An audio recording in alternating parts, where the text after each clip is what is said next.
Welcome to the weekly weather briefing for Monday, April 30th from the National Weather Service in Spokane.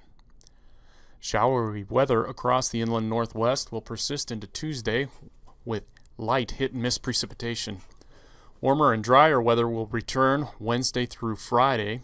The threat for light showers is expected to return for the weekend. Warmer than average temperatures will be the most significant weather impact to talk about this week. Warm temperatures will increase the rate of snowmelt across the Pacific Northwest. This map shows the liquid contained within our mountain snowpack. Elevations above 4,000 feet have above average snowpack for late April and early May. The mountains of Montana, North Idaho, southern British Columbia, and central Washington will release a lot of water into our rivers over the next several weeks. Prolonged periods of above average temperatures will increase our flood risk on area rivers. This graphic from the NRCS breaks down the remaining snowpack into large river basins. The lower Snake Basin has lost a good deal of its snowpack compared to the normal year. However, basins fed by snow in southern British Columbia and Montana are running well above average. This time series shows snow and precipitation data from the Hidden Lake Snowtell north of Priest Lake, Idaho at an elevation of about 5,000 feet. Not only has this station received above average precipitation for the year 2018, represented by the black line, but cool temperatures in March and early April delayed our snowmelt.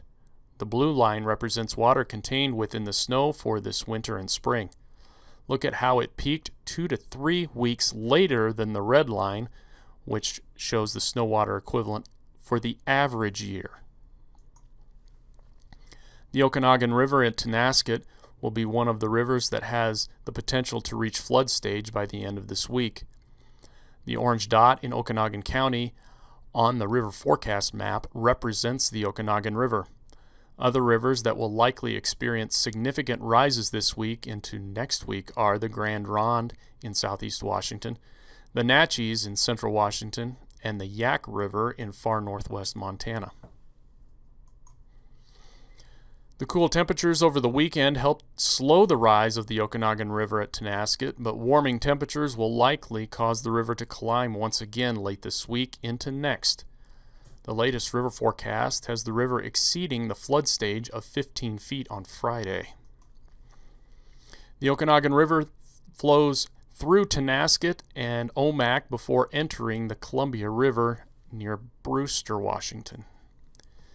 The 8 to 14 day outlook from the Climate Prediction Center calls for a high likelihood of warmer than average temperatures next week. This outlook suggests that the Okanogan River has the potential to climb well above flood stage. This forecast could change, but residents along the Okanogan River should be preparing for significant river rises and monitor the forecast closely. Other rivers like the Similkameen, Stehekin, Methow, Kettle, and Moye will be rivers to watch next week as well. In summary, any prolonged period of above average temperatures the next several weeks will produce rises on our rivers. This runoff is cold and swift. If you plan to boat or float on these rivers in our region, use common sense. Always wear a life jacket and avoid alcohol consumption to help increase your good judgment and prevent the acceleration of the onset of hypothermia.